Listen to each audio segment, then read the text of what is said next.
it kind of began when I was growing up in this wonderful place, Orange County, California. And I loved it because it was one reason is that it was so diverse. You know, we had a lot of racial diversity, we had a lot of economic diversity. It was a really cool community. And I went to these big public schools that were big, you know, mixing pots for all different kinds of kids. And I made a lot of wonderful friends there who I really loved and who I'm still really good friends with and I'm really grateful for. And they came from all walks of life. I have friends who came from working class backgrounds, middle class backgrounds, kids whose parents are pretty affluent or have professional jobs.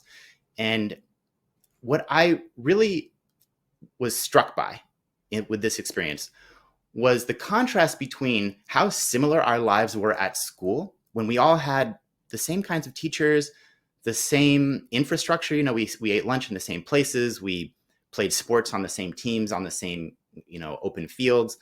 It was just kind of a shared common universe. But then when I went home to hang out with my friends and just play video games at their house or whatever, it was like extremely different environments.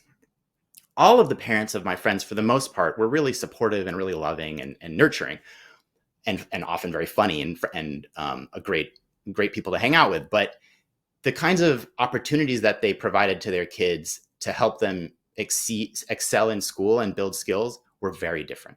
My higher income friends, they tended to have access to private tutors. You know, if they were having academic problems, they tended to get private coaching to help them build skills in sports and build confidence and charisma. They got counseling if they were having mental health problems.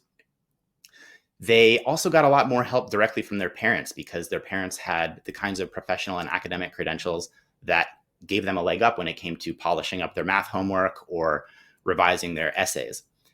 And overall, it just felt like some of my friends were learning uphill and some of my friends were learning downhill.